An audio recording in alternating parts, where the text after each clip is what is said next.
Morning viewer, welcome to our FTV English version.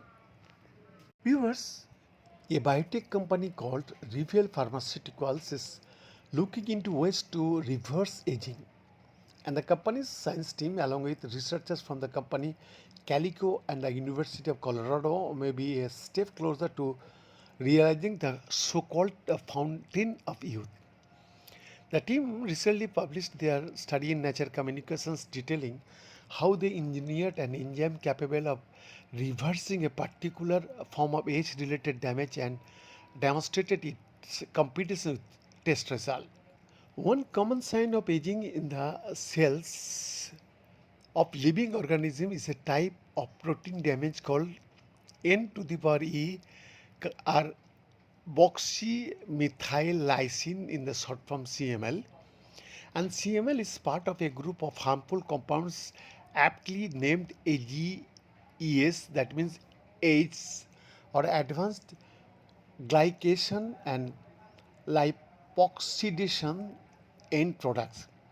Oddly enough, but it is also part of the Maillard reaction known for causing the browning in cooked food and creates rich, savory flavors, complex aromas, and golden brown crusts. So, in living organisms, CML builds up on long lived proteins like those in skin, blood vessels, and the eye. And these stiffness tissues can fuel chronic inflammation through an immune signaling receptor called RAGE.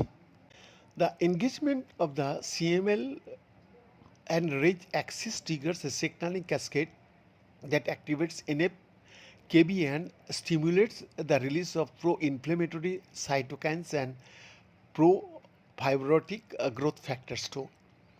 In the context of the central nervous system, CML accumulation has been linked to oxidative stress and mitochondrial damage in microglia, further disrupting brain homeostasis during aging, the authors of the new study explain. Until now, CML was widely considered an essentially irreversible protein modification. Previous approaches to dealing with CML mostly focused on preventing new damage, leaving aged individuals with high accumulation of CML without recourse.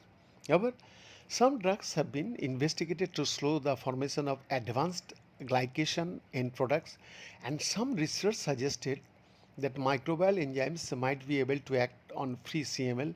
Still, an enzyme that could efficiently repair CML attached to full proteins had not been found. Viewers, the researchers decided that if a CML fighting enzyme could not be found, they could make one through a process called directed evolution.